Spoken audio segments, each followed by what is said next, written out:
Cet homme parfait, adulé de tous, qui vient d'être humilié en public pour la 2e fois. Il fulmine et cherche déjà comment assouvir sa colère.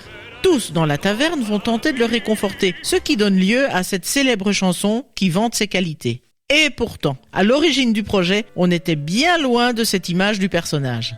Ah bon, Gaston ne devait donc pas être ce méchant que l'on connaît.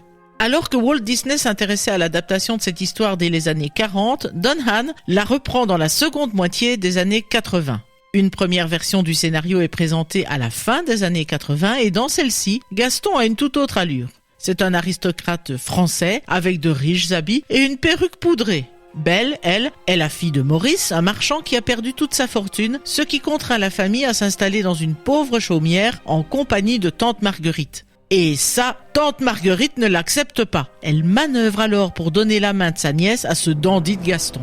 Ah oui, en effet, rien à voir avec la version que nous connaissons. Et d'où vient ce revirement ? De Jeffrey Katzenberg, le nouveau chef du département animation. Il n'est pas convaincu par la version proposée, il décide de changer complètement l'équipe de production et de confier le scénario à Linda Woolverton.